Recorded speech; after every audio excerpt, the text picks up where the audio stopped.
to our monthly lecture. My name is Rob Huskett. I'm the President of the Military History Society of New South Wales. Welcome to our members, our non-members, visitors, Facebook followers. We really appreciate your presence here this morning. This morning we've got a double header. This is the first time that we have two presenters. Our main presentation is, as you can see on the screen, a Civil War presentation with the topic of lessons from history. That's going to be followed by a presentation or demonstration of the Enigma machines that you can see in the middle there by Mike Pritchard from the Sydney Spy Museum. Before we begin, just a quick announcement. If I could ask that you have your mobiles either off or on silent for me, please. Each year we run 2 excursions. So earlier this year we organised an excursion to the Victoria Barracks. In October this year, in particular on Sunday the 19th of October, we are planning to run an excursion to the Australian Army Museum of Military Engineering at Holsworthy Barracks. It's a free event, so we'll provide the transport. We just need you to come along. The transport, we've hired a 22-seater minibus. If you want that to pick you up, we're doing a pickup on the side street opposite the Liverpool entry to the memorial, but we do need you to register. So on the way out this morning, there is a sign-on sheet that you could jot down your name and a contact detail on your mobile phone. Maybe an email might be better, because as we get closer to the 19th of October, we'll need to get some ID from you, because to enter any military barracks, we need to provide that information to them 1 week prior to us being there. If you would like to make your own way there, that's not a problem either. So more information will be coming through our social media, and also for members, it will come through our membership emails. So just remind again, that's on the Sunday the 19th of October, and pickup will be just outside the memorial. So this morning we have Dr. John Morrison, and John is a long time member of our society, but is also on the executive of the Australian Civil War Roundtable, New South Wales branch, that I'm also a member of. Which, if you would like to join that, I'm sure he can provide details. As I said, John is a long-time member of this society. He served with the Australian Army Medical Corps as a reservist 25 years. His most recent position as Staff Officer Grade 2 and responsible for helping coordinate evaluation and approval of human performance research projects. He is jointly responsible for establishing a system evaluation of the suitability of defence research submissions. John's pastimes include ballroom dancing, public speaking and military history. He's an avid traveller and enjoys nothing more than visiting historical battlefields and studying old military campaigns. And I know he's well versed in the Civil War battles, which is why he's presenting this morning. So I can put our hands together to welcome John Morrison.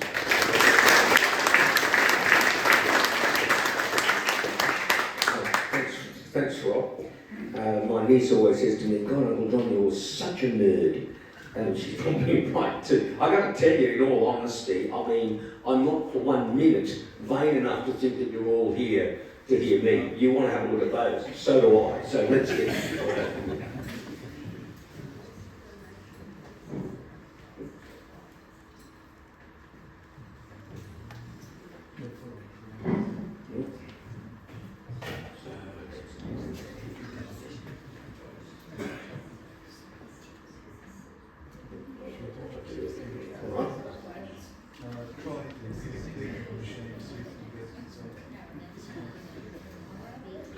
Yep.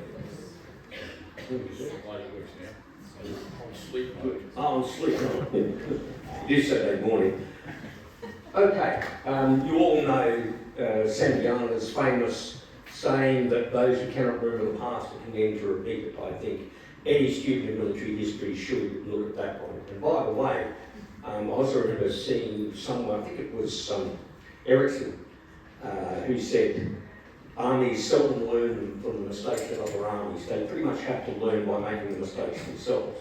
And this presentation hopefully will reinforce that. Most of you know that the Civil War was fought between 1861 and 1865 between the Union or the North and the Confederacy or the South. The causes were many and varied, and they related right back to the foundation of the American Union, and especially to the Constitutional Bill of Rights, expansion from the West with the Mexican War and the admission of new states, and the argument over whether they would be admitted as free states or slave states.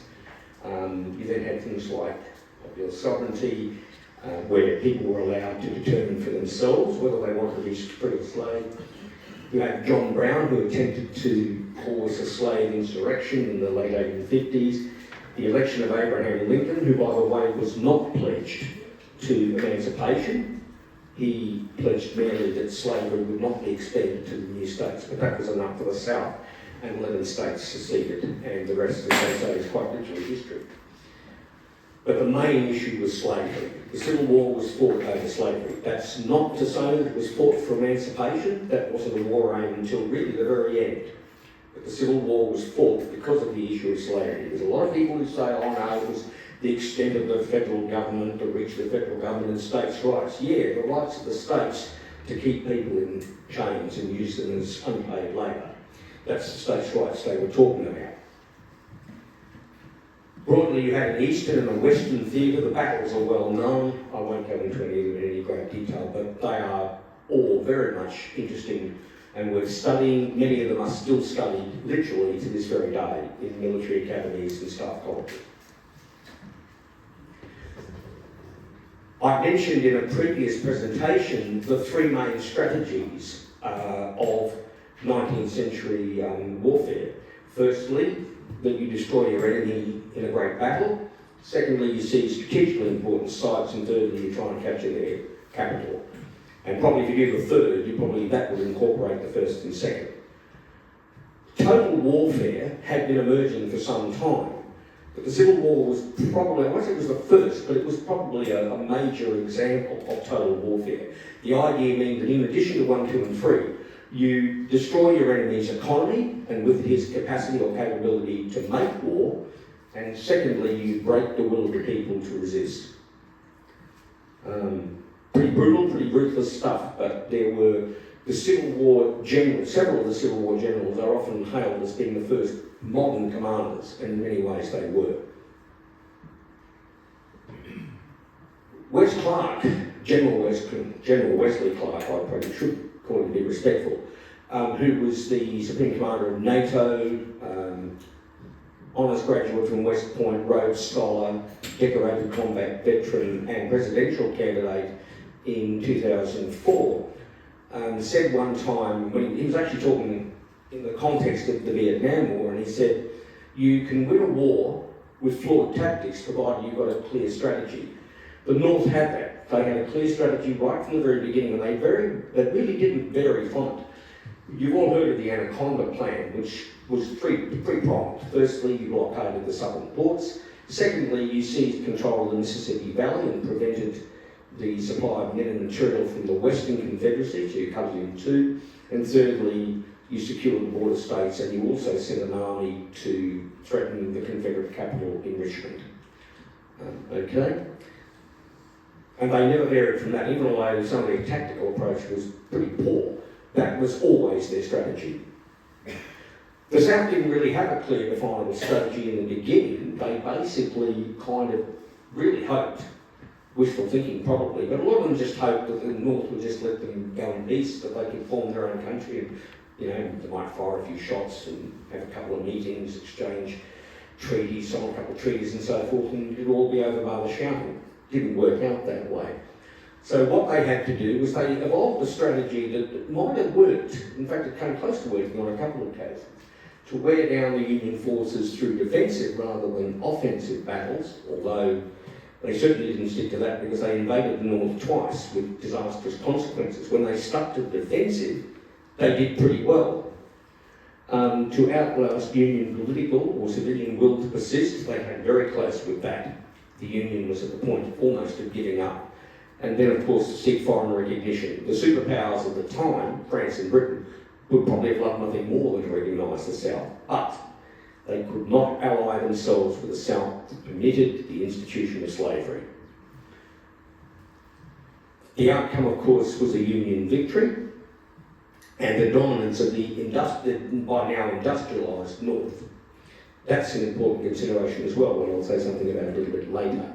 But it also confirmed the concept of a democratic republic, because America was the only, well, she wasn't the only one, but she was probably one of the significant democratic republics. And republics had always historically founded on faction and internal fighting and civil war. For once, a republic survived a civil war and survived as a nation. But the cost was horrific. 650,000 dead, roughly 400,000 seriously wounded. There weren't that many minor wounds in those days, of course. And that was out of a population, a free white population of about 26 million. Not that much, about the same population as Australia. 10% of northern males between 20 and 45, and 30% of southern white males, because remember that about 3 or 4 million southerners were African American, aged between 18 and 40 died. That was worse than decimation of the productive male population. So what are some of the key lessons? I want to have a look at a few factors here, including the armies, weaponry and tactics, the really big change in weaponry that forced a change in tactics. We'll make mention of cavalry, political and military leadership, diseases and medical issues I have a particular interest in, because when we study military medicine in any army, we always go back to the Civil War because it was the beginning of proper military medicine. With one of the beginnings, maybe not the only one. As well as propaganda before and also propaganda after the war, because it's critically important, and Reconstruction. So before the war, America had a very small regular army. The founding fathers of the US had envisaged not having a large army. They didn't like to have a large army because they felt it might be a threat to the civilian authority, as it had been in Europe. So they just wanted a small regular army supplemented by, as the expression goes, a well-armed militia. That's where the expression comes from. And the idea would be that you'd then call that militia, those volunteers out in time of war. They would supplement the regular army, and that would give you your army to go and fight. And that was a view that persisted literally up until the Second World War. America was not a great military power, and her army was usually amongst the smallest in the world. They didn't even really want the founding fathers to establish a professional military academy to educate professional officers. Seems strange, but they actually didn't. The compromise that Thomas Jefferson reached was to establish West Point not only as a military academy, but as an elite school of engineering and physical sciences. It was the only school, in fact, of civil engineering in the US at the time, and it is still an elite school of engineering, and the US Army Corps of Engineers are still an elite corps within the US Army. The Union had, obviously, therefore, a regular army and a pool of volunteers, but they were kept separate. They did not use a system of cadring extensively. In other words, taking a few key personnel from a regular regiment and using that to build a volunteer regiment. That didn't happen. They were kept completely separate. In the Confederate Army, out of necessity, because they had to start from scratch, they did incorporate regular and militia forces. The Southern militia had been a bit of a joke before the Civil War, but they actually performed very well because the South was lucky enough to get a reasonable number of very competent professional soldiers. And there's no doubt that they did fare better in the early stages of the war, one-on-one. Reminder of the structures you had. There's now companies, regiments. A regiment was the equivalent, I guess, of a battalion, brigade, division, corps, and army. One thing I want you to notice there, because it does have parallels about the First and Second World War, is that the main functional tactical units, divisions and corps, and probably even brigade, were slightly larger in the Confederate Army. As with the Commonwealth armies, the British Commonwealth Army, as compared to the British Army itself, that was also the case. Commonwealth divisions were usually a little bit larger, Commonwealth brigades were usually a little bit larger. The reason was very simple. They didn't have as many qualified commanders to go around, so sort of served a double purpose to make them slightly larger. The large volunteer armies were largely raised by the states, and that was slightly problematic because, of course, it meant that they all came, particular units, particular regiments came from particular states or regions or towns. And the message, if there was a particularly harsh engagement, going back to that town was the young men are all gone. And that happened a lot. It meant severe depletion of resources from certain areas. So there were some towns that they would either have a mining town or an agricultural centre. All men were gone. What did you do? The South had a much better system for rebuilding its veteran regiments by injecting fresh troops throughout the war. The Union generally didn't do that, preferring to raise brand new regiments from scratch. Why? Because the Southern governors had a lot of political power, a lot of political patronage, and they could dispense regimental commands, brigade commands to their friends and political patrons and so forth. But it meant that veteran regiments in the north bled down and they eventually lost establishment. So rather than having a full colonel as commander, they only had a lieutenant colonel as commander. It meant that the most experienced regimental commanders were the most junior in the brigade. And if there was an opportunity for advancement, they were well behind the promotion line. I just showed you there, that's one of my favourite monuments at Gettysburg. That's the North Carolina Memorial. You can see there's 4 soldiers there. There's the experienced veteran is saying, come on, that's where we've got to go. The officer saying, follow me. And then you've got the 2 at the back here. You've got the terrified young volunteer and the experienced veteran whispering in his ear and saying, it'll be all right. I always find that a very moving memorial when I see it. It's one of the few examples I can think of memorialisation that works really well. But that was one of the reasons why the South were so successful in the early stages for so long, because they had that sort of structure. The Union didn't.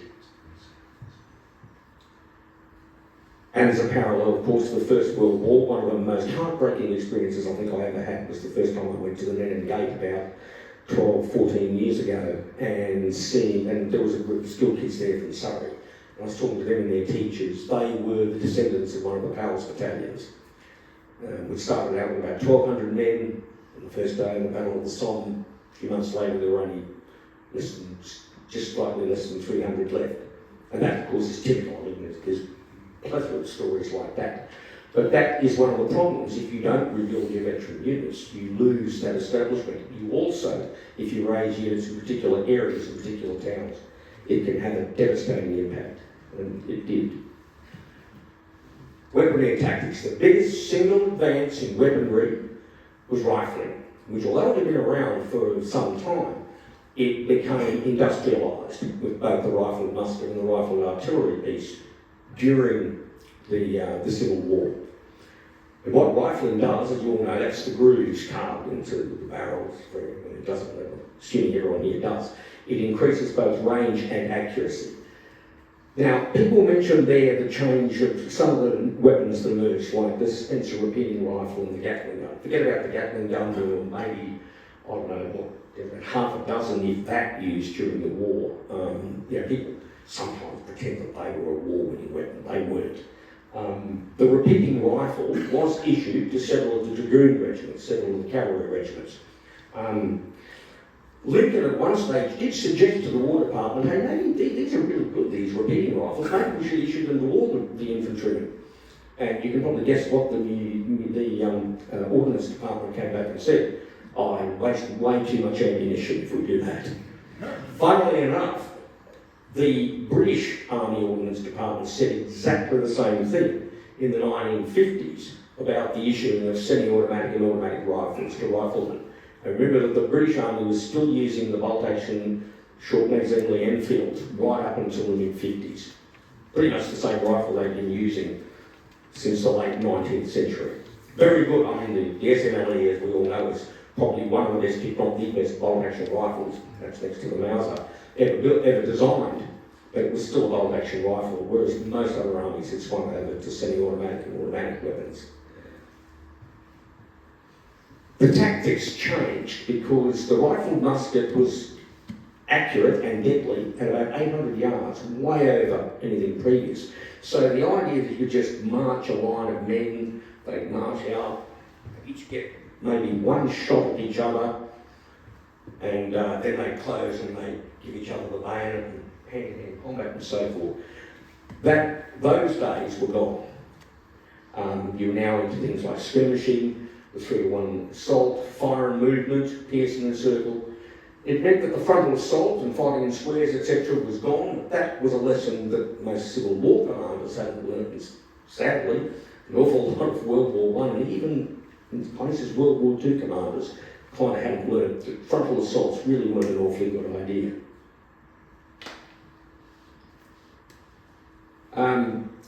The revolution firepower, as I said, was not at this stage matched by similar advances in mobility. The result was trench warfare. They're not the same trench, by the way. That's Petersburg, 1864, the outskirts of Petersburg in Richmond. That, of course, is the Western Front. Looks a lot similar, doesn't it? Very much the same. So it was an evolution of the same tactic. This is where the idea came from. But what was the alternative? The first day of the Battle of the Somme, and Pickett's charge, the third day of the Battle of Gettysburg, exactly the same thing. Line 3 divisions up, march them across a mile of open ground, up an open, slight slope, walking at a brisk pace, not running, not trying to take cover, not trying to use fire and movement. And the outcome was pretty much the same. At Pickett's charge, they took 50% casualties of the 3 divisions that made Pickett's charge. First day of the first Battle of the Somme, we all know the story, 60,000 casualties before lunch on the first day. Would have been nice if somebody had bothered to read or interpret or understand the consequences of what they were trying to do. Fixed fortifications ceased to have the sort of impact that they could, largely because, I would argue, of rifled artillery, because it was more accurate and destructive. You could see the spread shot from smoothbore artillery here. This is Fort Pulaski, by the way, which was built and designed under the command by the Corps of Engineers under the command of Lieutenant Colonel Robert E. Lee. But have a look at here, where you had rifle musket, where you could concentrate the fire. They were vulnerable to bombardment, much more so than they had historically been.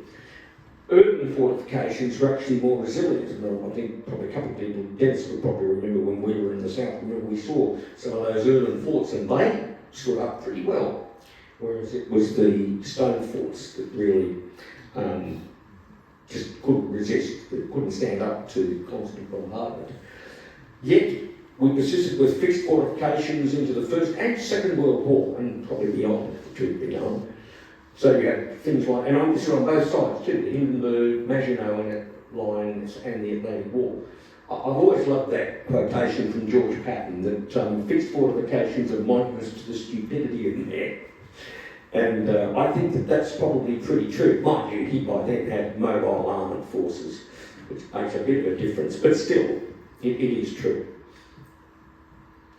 I want to mention cavalry because one of the things that the Union did early in the war was they dispersed their cavalry. So they basically assigned a regiment of cavalry to each infantry division. And the idea was that they would then perform roles like reconnaissance, screening, courier carrier roles. The Confederacy, who in all honesty did have better horsemen, better cavalry commanders, organised larger formations, cavalry brigades and even divisions. And they were quite large divisions too, often well in excess of 12,000 men. They had all of those roles, but they also were used as essentially as shock troops and for what the beginnings of what we would today refer to as deep penetration, piercing and circle type battles. Sometimes there was a bit of a conflict between those two. That man in there, of course, is Jeb Stuart. And as most of you, any of you who've studied the Battle of Gettysburg would know that one of the things was that he was far more focused on riding around and doing beat penetration, getting his name in the paper and that sort of thing, rather than performing the role he really should have, which was screening Lee's army when they invaded the north. But I always think there is a bit of a parallel. I'd be interested to know what people might think about this, the parallel with armoured warfare, because remember that in the early stages of the Second World War, both the French and the Russians had more tanks and better tanks than the Germans, but they lost an awful lot of battles to them because the Germans organised their tanks better. They organised them into panzer divisions, which admittedly were self-sustaining and self-supporting mini armies, but they did not dispense their armour as penny packets, which is what the French and the Russians and the British too, for that matter, had a bit of a tendency to do. They saw the tank as an infantry support weapon, even although they had seen the value of concentrated armour during the First World War in places like Cambrai. But again, I think Guderian says in his memoirs that the defeated learned more from defeat than the victors learned from victory. And I suspect there's a great deal of truth in that. They were lessons that had to be relearned. Political leadership in wartime. Abraham Lincoln, he's one of my heroes. He was a self-made man. He was not, as people maintain, a poor, destitute man. He was quite a wealthy and prosperous attorney. He sat the bar. He taught himself reading by the fireside.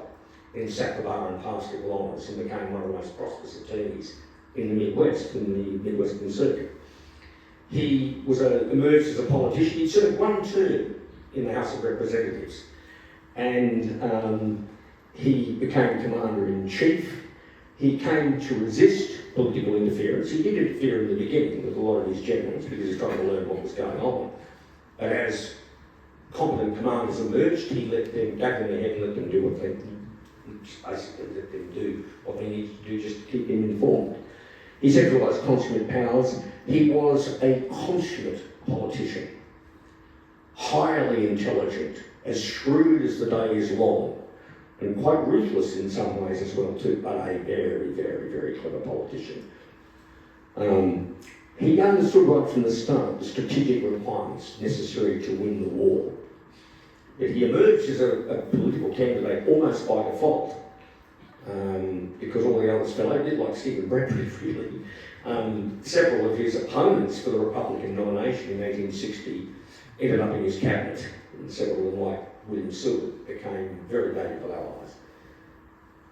You contrast him with Jefferson Davis. I don't know whether you remember, Dennis. Were you on the cruise we did at the Mississippi? Yeah, you were, weren't you? In 2019. You remember we did a cruise, a Civil War cruise, a Civil War themed cruise in the Mississippi in 2019. And our expert Civil War lecturer was Bertram Hayes Davis, the grandson of Jefferson Davis. Lovely guy actually too. But I said to him one time, if you had to choose between Lincoln and Jeff Davis, when you looked at the two of them on paper, you'd take Davis any day of the week and twice on Sunday. He was a Brigadier General of Volunteers, a West Point graduate, a very senior politician. He had been served as the senior senator from Mississippi. He had served as Secretary of War in the cabinet. Very experienced man. And I said, why did he prove so poor? And he said, well, I think it was largely because he wanted to be in the field as a commander himself. Remind you of anyone? Churchill. Same sort of thing. Churchill was a professional soldier, and I always think when you look at his relationship with his generals in the Second World War, he kind of, in the back of his mind, thought, I could do better than this if I was out in the field, leading those troops myself. His constitutional powers, Davis's, were limited by states' rights, and surprisingly for a senior professional politician, he disdained politics. He didn't like it, and he wasn't very good at it too. He got into a lot of arguments, interfered with and alienated numbers number of his field commanders, including, I think I mentioned once previously, Joseph Johnson, who was the senior officer to resign from the regular army and go south. And he and Davis detested each other, because Davis ranked him about number 4 in the Confederate army, and Johnson always thought he should have been number 1. And that's a shame, because they were both in their own ways very good at their jobs, and they would have fared much better if they'd worked together. But it's interesting to look at the contrast in political leadership. As I said, it was probably only when Churchill found Alan Brooke as Chief of Staff, and Alan Brooke was a brilliant general, the best Chief of Staff that the British Army ever had. And he desperately wanted a field command. He didn't really want to be there as Chief of Staff, but he knew and understood that he could act as a counterfoil, as a sounding board, as a sieve, for want of a better term, to Churchill, who, as he said, had 100 ideas a day, several of which were brilliant and most of which were nuts, and he could kind of pick the difference, so he stayed with it. Roosevelt was a lot luckier, because he had George Marshall, arguably one of the 5 greatest men of the 20th century, as his Chief of Staff. And their relationship is legion. It is the greatest relationship between a president and a general-in-chief since Lincoln and Grant. But you contrast that with some of the others, like Lloyd George and Woodrow Wilson and Corridor, and the very testy relations that they had with their senior commanders in the field. Even Churchill in the early stages, and certainly, well, I mean, Roosevelt, much in all he would have liked to have gotten rid of Douglas MacArthur. I mean, he did, because he recognised that he had value as a field commander, and he was prepared to work with him as best he could. Hitler, of course, thank God he did interfere with his generals, because if he'd let them do what they wanted to do, the war might have gone on a lot longer, and they might have won a lot more victories. But so, you know, it's important that relationship, the patterns that emerge, but the relationship between a democratic head of government and a head of the military is something that should never be underestimated. Military leadership, old versus new, the notion of the professional versus the amateur. I love those 2 photos. That's, of course, Ulysses S. Grant, and that's George McClellan. In my opinion, the best and the worst senior commander that the Union produced. Both of those photos were taken by Matthew Brady, the great Civil War photographer. I love the one of Grant, because that's Grant. In fact, a lot of us, when I first took my commission, we used to love to be photographed, sort of standing there like that. But look at it, I mean, stuffed shoes, you know, floppy field trousers, a private shell jacket, a ruffled old coat with his rank loosely sewn on the sides, and a battered old slouch hat. Look at McClellan, sash, sword, frock coat, polished buttons, literally in the stance of Napoleon, because he was known as the young Napoleon. And by the way, if you see photos of him in the field, he wasn't all that differently dressed to that. Grant was. But the value of West Point and professional officer training was only starting to be established. People weren't really sure how that was going to work. The other thing was that you had a lot of aristocratic political style appointments, and they existed in the Civil War too, of course. And you even had purchase, and even in some parts of the South, you had election, where the men would actually elect their commanders. That's taken democracy a bit too far, I think. But anyway, the other thing to remember about Civil War generals and commanders is how young they were. The average age of a Confederate general was 36. The average age of a Union general was 37. So very young men. And you flat out, I knew I'd do that, I knew it. So, yeah. The rapid expansion of the armies created a need for commanders. There is a mythology that the war was fought between armed mobs, officered by lawyers, politicians and others completely ignorant of even elementary military matters. The other great myth was that the officer corps of the US regular army were mostly Southerners, and they went to this Confederacy, which is why they did well and so well in the beginning. And certainly the Confederate army overall had better leaders. Now, the reason I put these 4 generals up here, John Gibbon, Pat Thomas, Winfield Scott and Montgomery Meigs. Gibbon, who was one of the best division and corps commanders of the Union Army, the Army of the Potomac, had 3 brothers who fought for the Confederacy, and 3 brothers-in-law, and 2 uncles and 7 cousins, all fought for the Confederacy.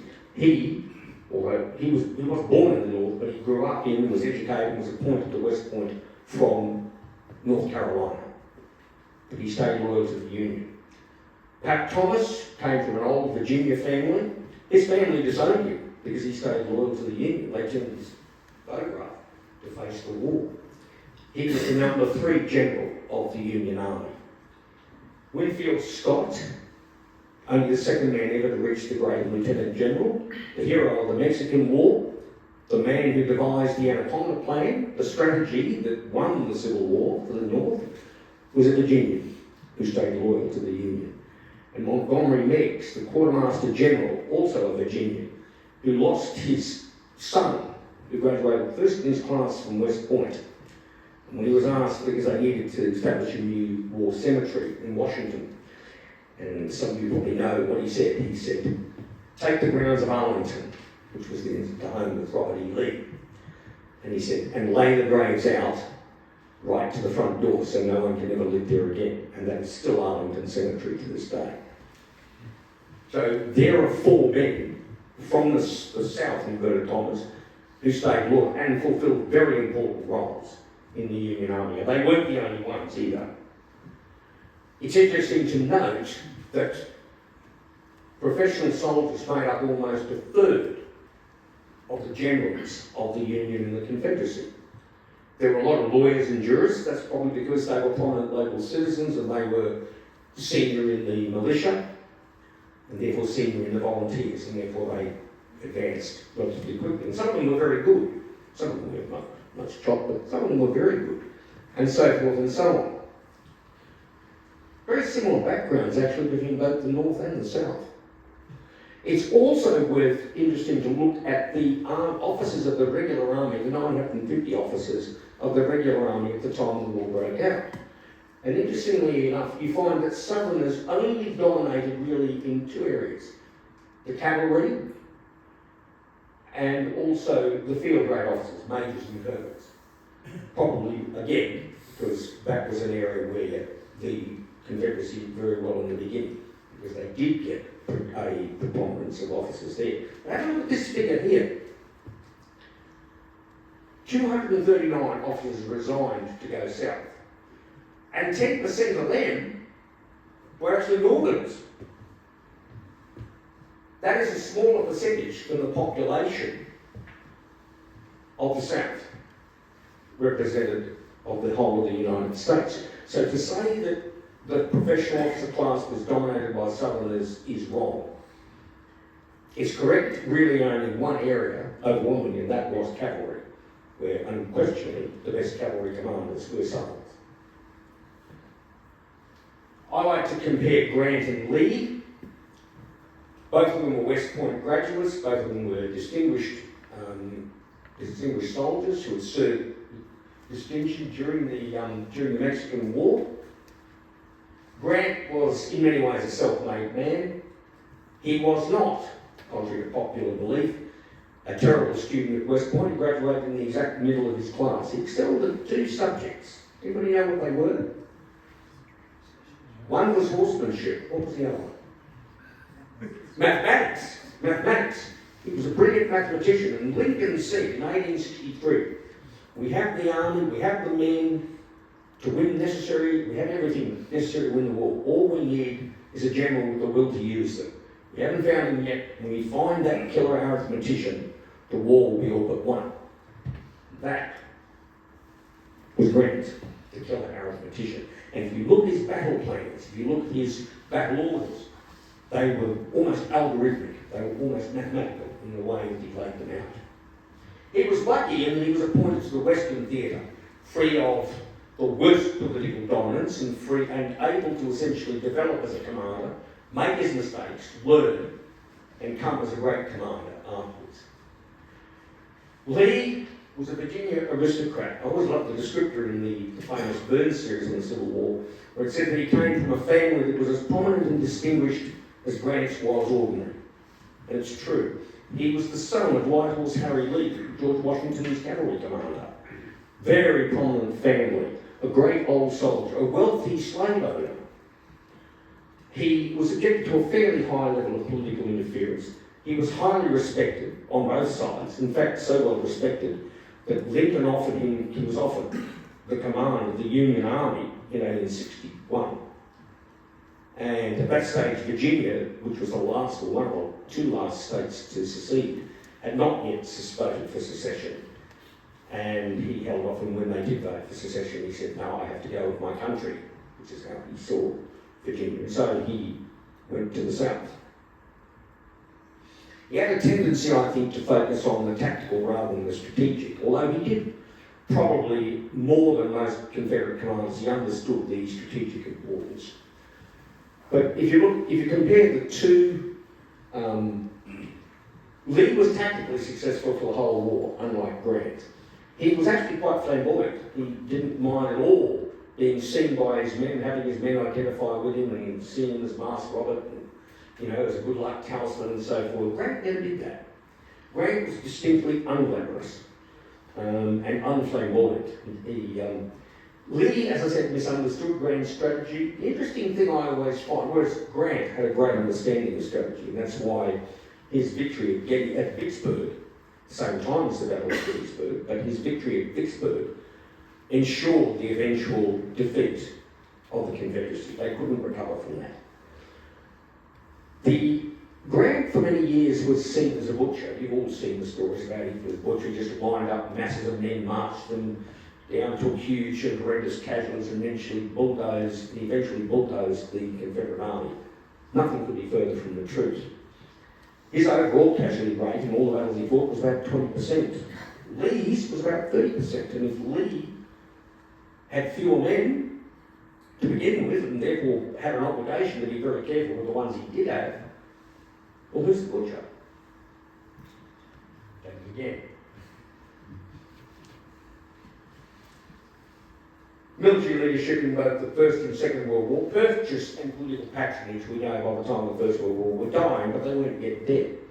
There was a sort of an emphasis, if you like, on flamboyance versus professionalism in the First World War. A lot of people couldn't see or didn't want to see the importance of grand strategy or overall strategy.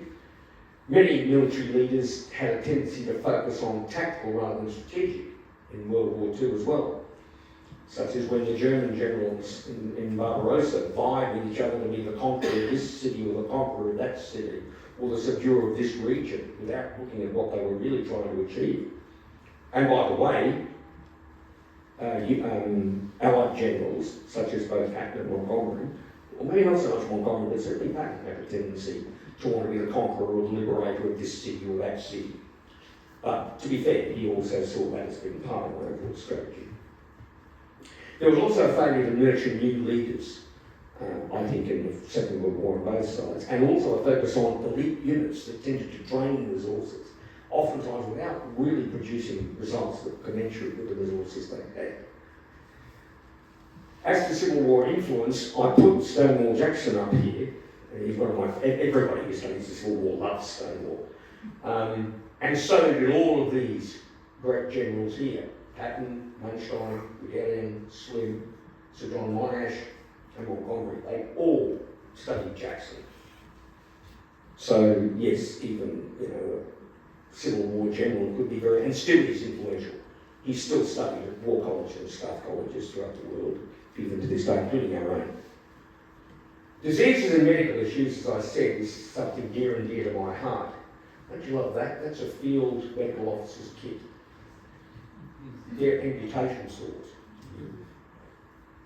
Why were there so many amputations in the Civil War? That's why. Because a 50 caliber soft lead slug, Claude Monet's bullet, the mini ball, when it was fired from a rifled musket, and when it hit bone, it shattered it.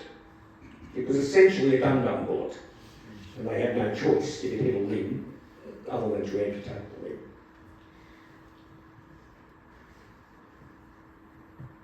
The characteristics of armies in wartime, as you know, you have young men in crowded and primitive circumstances oftentimes, and military objectives that can have a tendency to override sanitary ones. So you group your men far too close together, and you don't have adequate separation between the latrines and where they're living. You put the latrines upstream from the kitchens, all these sorts of things. And that was what happened. They didn't really understand the germ theory of disease at this stage, and that was one of the reasons why the medical casualties were so great. In fact, if you have a look at the round figures, 2/3 of the deaths in the Civil War were due to disease. It was the chief killer of the war. But there were more men died of dysentery, diarrhoea, than died of gunshot wounds. Also communicable diseases, because you take men who've been used to living on farms and in sort of, wide open spaces, and all of a sudden you're crowding them together, guess what's going to happen? Epidemics of diseases, childhood diseases, that wiped out thousands. And operating in the south meant a new and dangerous disease environment. Diseases like diarrhoea and dysentery, but also typhoid and malaria were very common. They also had the problem of poor diet and nutrition. There were huge outbreaks of scurvy because their diet was salted pork, hardtack biscuits, and coffee. And what they would do is they'd get the coffee beans and they'd grind it up with the butt of their rifle and then stew it for a couple of hours in boiling water to make coffee. But anyway, and so when he took over as commander of the Union Army of the Potomac, one of the things that Joe Hooker did was to insist on cleaning up the camps, on getting rid of the rubbish, relocating latrines and manure piles and all that sort of things, and also making sure that they got fresh fruit and vegetables. Went a huge way to restoring morale, actually, and restoring the strength of his army, which was being ground down. Casualty clearance, this was the beginning of proper casualty evacuation. At that time, there was no such thing as a casualty evacuation plan. Now it's part of every battle plan, of course. Really what happened is if you were wounded, you just sort of trusted that hopefully somebody would be there to help you, and if not, you might have to struggle back yourself, or you just lie there and hope that someone would eventually come along and find you. They started to develop a dedicated medical corps of stretcher bearers and so forth. But that was the first time. And also field medics and medical officers who treated soldiers in the field rather than having to take them back to a field hospital. Most of them didn't want to go to a field hospital because they were pretty horrible places. And also, as I said, because they didn't understand the germ theory of disease, they were havens for infection. It also saw the beginning of hospitals and rehabilitation, especially things like artificial limbs. One of the biggest items in many of the state budgets after the Civil War was for artificial limbs. Then you had modern medical services and Veterans Affairs. That's what a hospital looked like towards the end of the war. Very different to what they looked like in the beginning. But there they had learned the lessons of Nightingale. Beds spread out, fresh air, natural lighting, and the floors and everything, the floors and walls spotlessly clean. So casualty clearance and triage started to develop in the Civil War, where they sort of said, well, we should treat the most serious ones first, and so then of course it became the accepted norm. Casualty clearing stations, and these are, I think that's Vicksburg, or no, it's Gettysburg, and I think that is, that's a French field hospital, a Canadian field hospital in the First World War. So medical planning, and these were lessons that were learned, albeit slowly, but it was probably one of the successes of the war. Propaganda. The biggest thing, the Southern Corps, they presented the mythology that this was the Second American Revolution, designed to prevent miscegenation or the blending of the races, and also then, after the war, came the even more insidious lost cause. And I want to say something about the lost cause. The lost cause is the romanticising of the Confederacy that minimises the role of slavery in the Civil War. The Confederate cause was just heroic and primarily fought for states' rights rather than the preservation of slavery. You can almost hear them saying it. and you'll hear it said throughout the South to this day. The Confederacy's defeat, they argued, was a result of overwhelming Union Yankee resources rather than military or strategic failures. And by the way, the Lost Cause has had plenty of propagandising over the years, going back to D.W. Griffith's Birth of a Nation, which is a technical masterpiece, but a god-awful movie. It's really horrible. Gone with the Wind is a good example of the Lost Cause. The Song of the South, Disney's Song of the South, which we all saw as kids, and then of course Gods and Generals, which is a comparatively recent movie starring several great actors like Robert Duvall, who's a descendant of Robert E. Lee's, Stephen Lang, who played Stonewall Jackson, and what was his name? Jeff Daniels, who played Joshua Chamberlain. It's an awful movie, Gods and Generals. It really has some good battle scenes in it, but the underlying story is truly ghastly. Don't see it. Or if you do, just pass through everything other than the battle scene and chart everything else. The Lost Cause, which was first articulated in 1866, continues to influence race, gender and religious attitudes in the South to this very day. It was very popular at the turn of the 20th century. Proponents memorialised Confederate veterans. And there is a Confederate memorial that shows a slave family, wishing the massa goodbye and good luck and all that sort of thing, designed to protect an apology that, they were really kind and benevolent to the slaves. There were a lot of organisations, mostly it was the UDC, the United Daughters of the Confederacy, but ensured that their narrative was to ensure that Southern whites knew the true narrative of the Civil War. It ensured continued support for white supremacist policies, including the Jim Crow laws and segregation. Also, the building of prominent Confederate monuments and the rewriting of history texts. It influenced Confederate monuments throughout the South with a physical representation of the Lost Cause, glorifying Confederate leaders, minimising the horrors of slavery, and designed to intimidate African American and white liberal America. And a lot of those monuments, there's been a lot of argument about the removal of monuments, Civil War monuments, over recent years. Most of the monuments that are being removed were not built in the immediate aftermath of the Civil War. They were built during the 1920s and 30s, many of them, and they were deliberately designed to be a political expression of the Lost Cause and to suppress especially the civil rights movement, which was gaining great force by the 50s and 60s. White supremacy is a central feature of the Lost Cause narrative.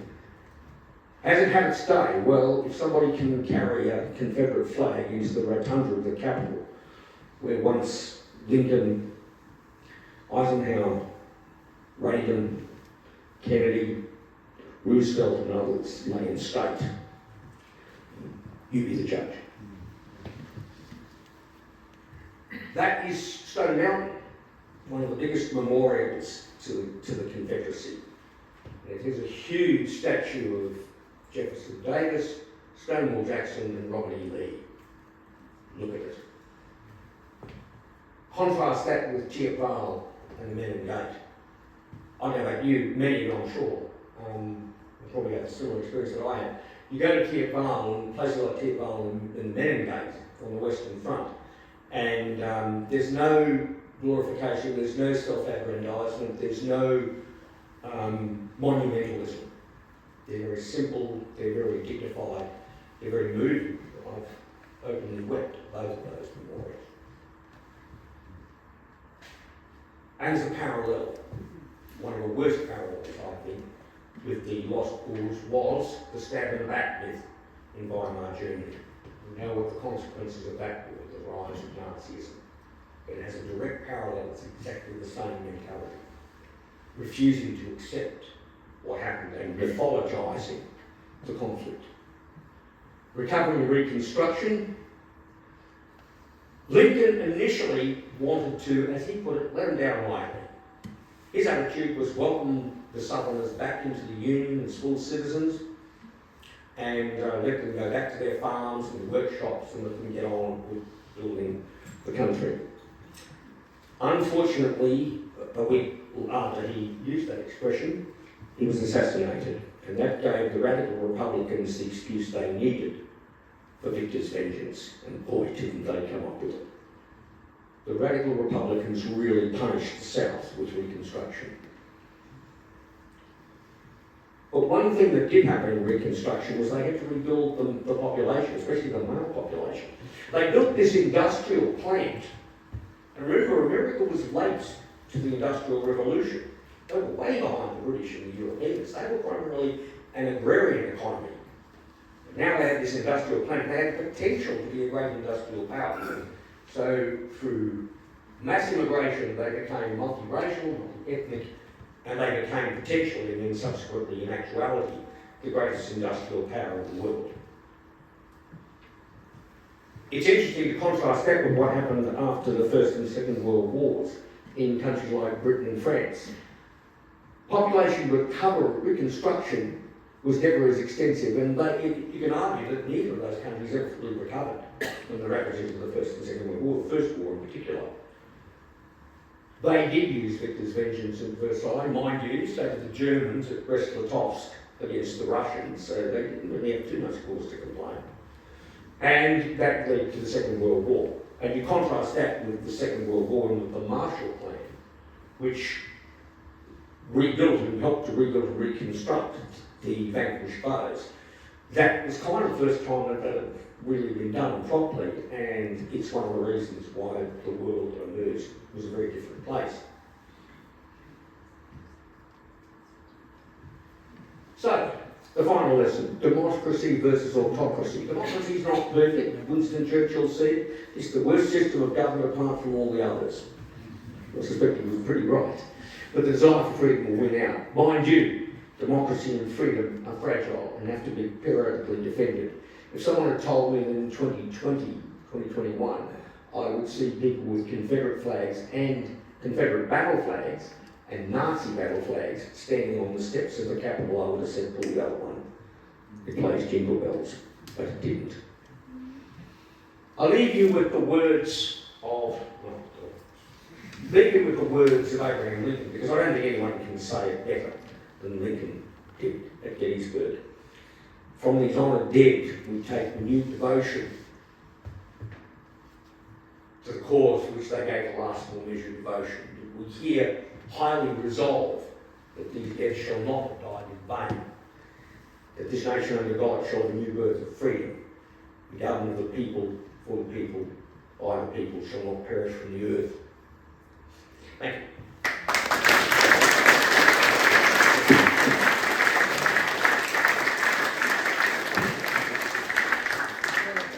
Well, we have got 5 minutes for any questions you want to ask John. I think, I'm Paul, I think the American Civil War would have to go down in history as the only war that America both won and lost. Yep, I think that's a very good way of putting it. Somebody once sort of said to me also, how many presidents did America have who were graduates of the military academy? And the answer is actually 3. Grant, Eisenhower, and Davis. Because Davis was a president and he was a graduate of the West Point military academy. Yeah, going back. Yeah, sorry, thanks, Matt. I've seen sometimes European countries sent observers to the Civil War. What did they observe and what did they think? The wrong lesson, of course. No, they did. That's absolutely right. The most famous, of course, was Arthur Fremantle, who was a colonel of the Coldstream Guards. And he actually paid his own way, and he travelled with Lee's army for quite some time, wrote a book. Remember, Dennis, we were looking at it one time, and he wrote this book saying that the victory of the Confederacy was assured and guaranteed. So, but yes, that's right, they did have observers. It always puzzles me that they didn't learn a bit more, because the lessons were there to be learned. Yep. What did you think of the long movie Gettysburg? Oh, Gettysburg I liked, because Gettysburg is a much more accurate, it's a much more even-handed, sort of a dealing with the battle and with the conflict of the North and the South. But it kind of presents both sides as being sincere and dedicated, but also my favourite scene in that movie is Chamberlain's speech to the second main, when he persuades them to stand with him. I still choke up when I think when I see that because it's so beautifully done. And Chamberlain's another one of my heroes. So. In terms of lessons for today, it still reflects how unable the so-called democracy of the United States is in coping with a new rising power. Yes. It always resorts to force. Yep. It can never understand or recognise the sharing of power. Yeah, and somebody said to me once that's because America itself, the crucible that formed the modern United States was the Civil War. So it was forged in blood and fire, and therefore it's kind of ingrained as part of their DNA. Whether that's true or not, I don't know, because I think there have been peacemakers amongst the American leadership, etc. But I think there is an element of what you say.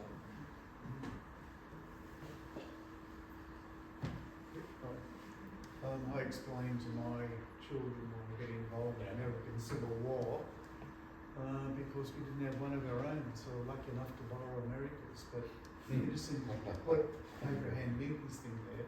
What should also be up there is the declaration when the first fleet arrived here and what they were trying to set up. Yes. The fact that we didn't have a civil war. Yeah. So some people did learn. Yes. What, if anything, did the Americans learn from the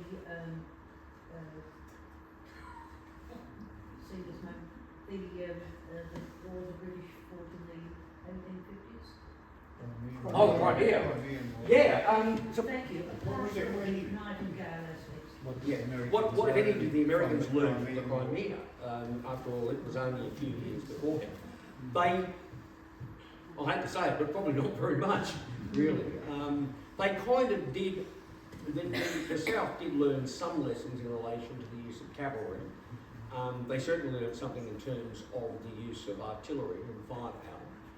They, the interesting thing is that the lessons of Florence Nightingale, and especially of medical services, was something they came to reluctantly. Again, they weren't innocent of the same thing as I said, that armies usually have to learn by making their own mistakes rather than from the mistakes of others. And unfortunately, they were probably just as guilty of that as anyone. We might just stop it there. Can we put our hands together?